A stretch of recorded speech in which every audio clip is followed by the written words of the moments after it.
Bonjour tout le monde, je m'appelle Nadine de Marie-Fille Tricot et aujourd'hui je vous montre comment faire le cercle magique au crochet tunisien. Il y a plusieurs méthodes qu'on peut trouver sur le web, sur internet pour faire le cercle magique au tunisien. Moi, la méthode que je préfère, je vous la montre ici présentement.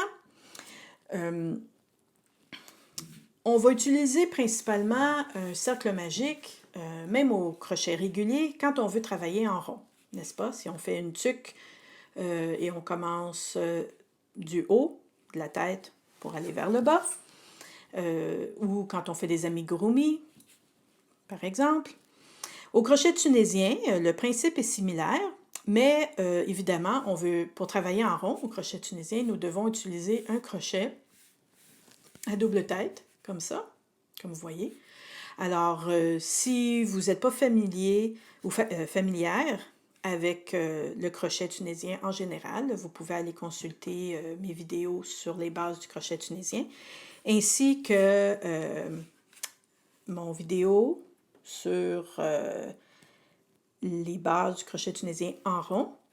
Ici, je vais vous montrer comment on travaille en rond à partir du cercle magique que l'on peut faire en tunisien. D'accord?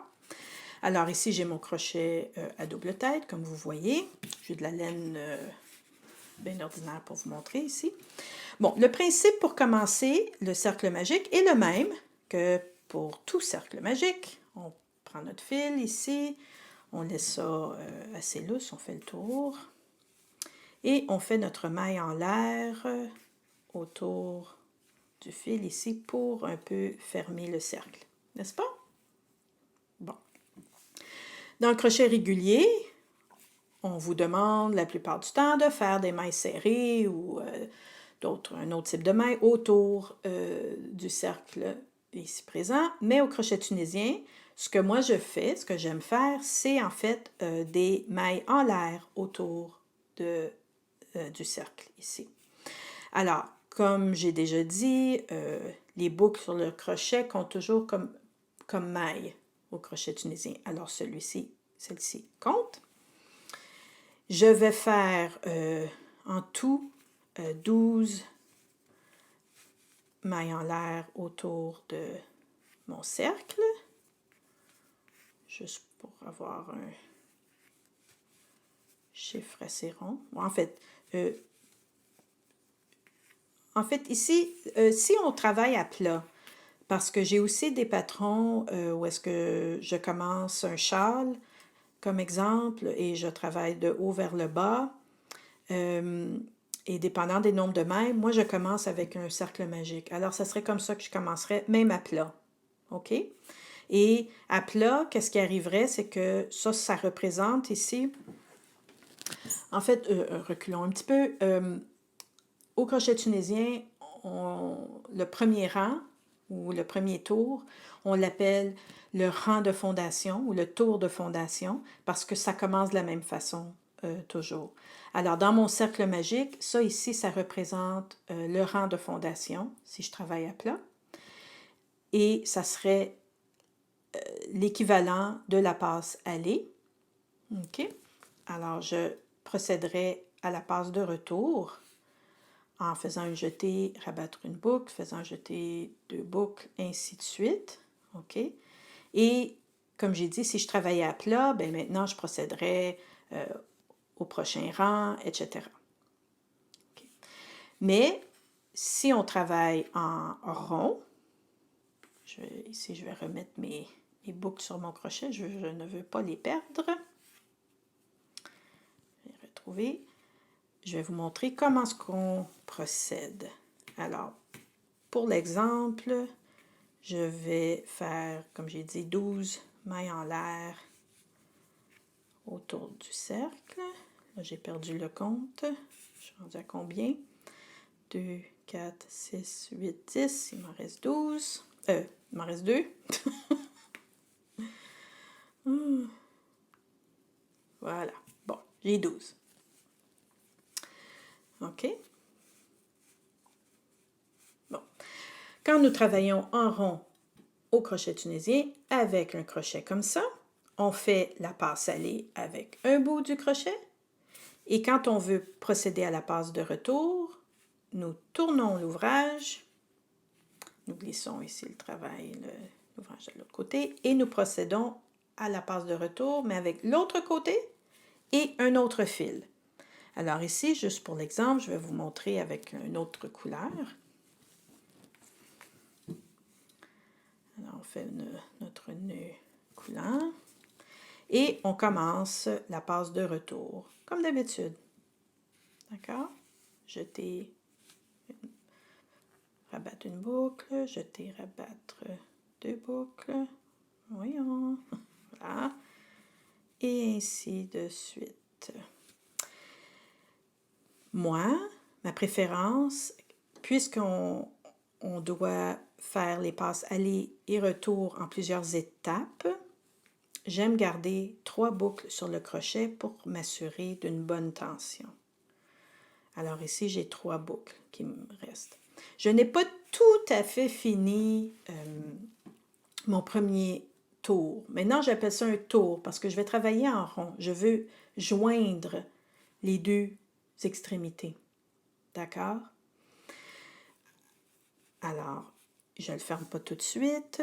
Je tourne l'ouvrage pour que je puisse continuer la passe aller. Maintenant, ça ici, c'est la dernière boucle de ce tour. Et ici, devant, c'est la première maille du tour, n'est-ce pas? Alors, on peut commencer ici à tirer un peu pour fermer le cercle, juste pour rapprocher le début et la fin ensemble. Si vous avez des marqueurs de mailles, c'est un bon moment d'insérer un marqueur de maille. C'est votre préférence dans la dernière maille ou dans la première maille. C'est simplement pour vous rappeler les tours que vous faites, combien de tours que vous faites. D'accord? Vous aurez fait la même chose si vous travaillez au crochet régulier en travaillant en spirale, n'est-ce pas? Alors, c'est le même principe. Maintenant,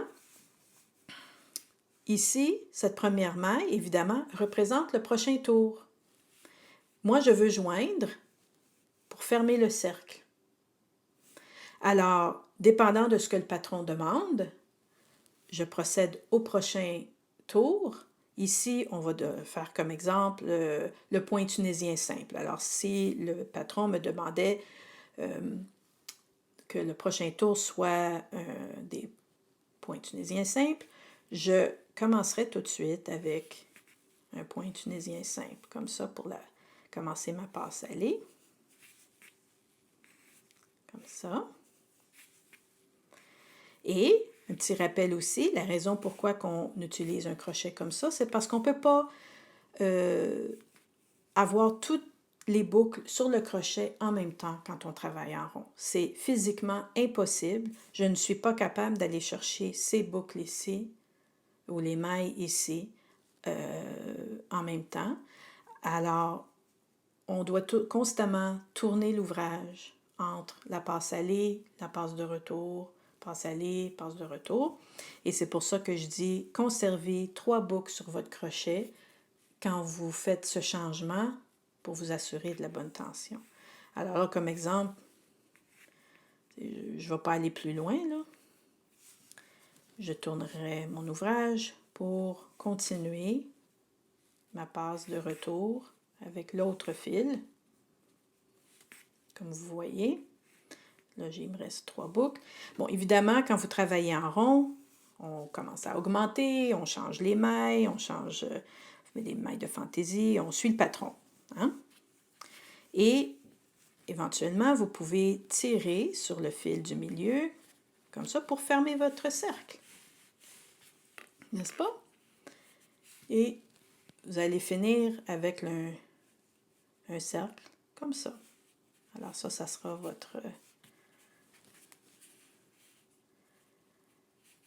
pour votre ouvrage que vous devez faire. Voici comment est-ce qu'on travaille avec un cercle magique au crochet tunisien. Alors j'espère que vous avez aimé. N'hésitez pas de revenir et d'aller consulter nos patrons aller sur notre site web ou dans notre boutique Etsy ou notre boutique Ravelry pour aller voir les patrons qui utilisent cette méthode.